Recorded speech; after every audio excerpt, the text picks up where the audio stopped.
Hi everybody, it's Miss Blaylock. Just want to show you quickly how to start a game in code.org. So if you go into your Google Classroom page and you open the assignment called Coding Games, or some assignments I think say Coding Project, you can click on the Resources doc. And when you open up the Resources doc, if you're doing the cooking one, you open on the one that says Doc with Facts.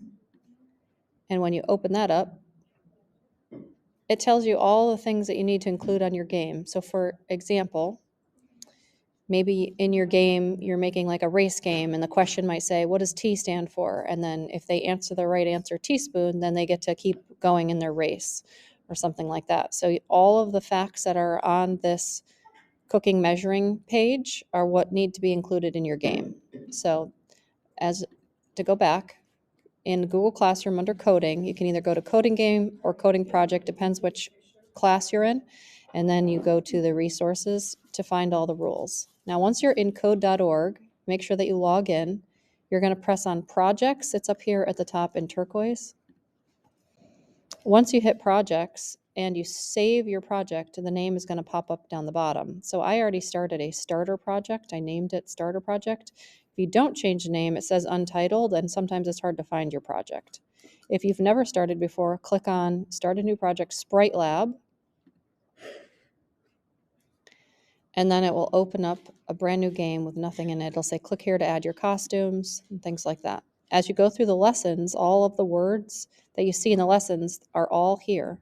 So I would like you to follow along with me and make a starter project just like this. So go to sprites and drag over make new sprite, and you can connect that to when run. Your sprite pops up on the screen just like it did when you were going through the lessons. The next thing I'd like you to do is go into events and then drag over 4 of these green blocks that say when up pressed. So you can go back into events and drag another one over and do that 4 times. Or another way to do this is you click on the block and you can press Control C and that'll copy it, and you press Control V and another copy will pop open. And then you do it one more time so that you have 4 green blocks. So what I would like you to do is change the when to while in all 4 of these green blocks. So it says while up pressed, while up pressed. And then what I'd like you to do is go back into sprites, and you're going to get this turquoise block that says move, and there's a picture of your sprite, 10 pixels, and that says north. So you're going to need 4 of those. So again, you can go into sprites and drag them over, or you can click on it, copy, and paste, and you'll need 4 of them. And you're going to connect them to the green block. Okay, so you should have make new sprite from the sprite block, and then you should have a green block and a blue block. So you've got 4 of them. Now, what I'm going to do is I'm going to make one say while up, and up is like north, so I'm going to leave that as it is.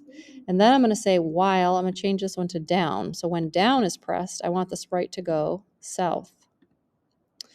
Then when left is pressed, I'm going to go to the west. And then when right is pressed, I'm going to go east. You can change it up if you want to go WSAD or anything like that, but my recommendation is to have 4 while blocks, one for each direction, and then have the character move. So I'm going to press run and show you what happens. So I'm going to press the up button and my sprite goes up, the down button and the sprite goes down, right button it goes right, because of the way that I set it up. You can also use your keyboard arrows, so I'm pressing that now, you can't see it. In some of the lessons, you've learned some of the behaviors like fluttering, jittering, moving east, and things like that. What I have found is if you have a character that you want to be able to control, these blocks don't work as well as these keyboard commands. So this is for your consideration as you're getting started in your game. Now, when you save your game, you're just going to click rename, and you can save it whatever you want. Make sure that you click save. When you're working in class, if you are working together in partners, my recommendation is you work in partners in class on one Chromebook, and before the end of class, you share the link with your teammate. So you click on share, a window is going to pop up, and you press copy link to project.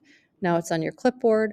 Go into your email and email this to your teammate. So if one of the teammates is absent the next class, you'll have a copy to work from. When you open the link, you have to say like, how does it work? And then you open that up and then you click remix. So you'll have to make sure you keep track of who has the latest update between the two of you. All right, that's all I have to show you for today. So good luck, and I will talk to you in class.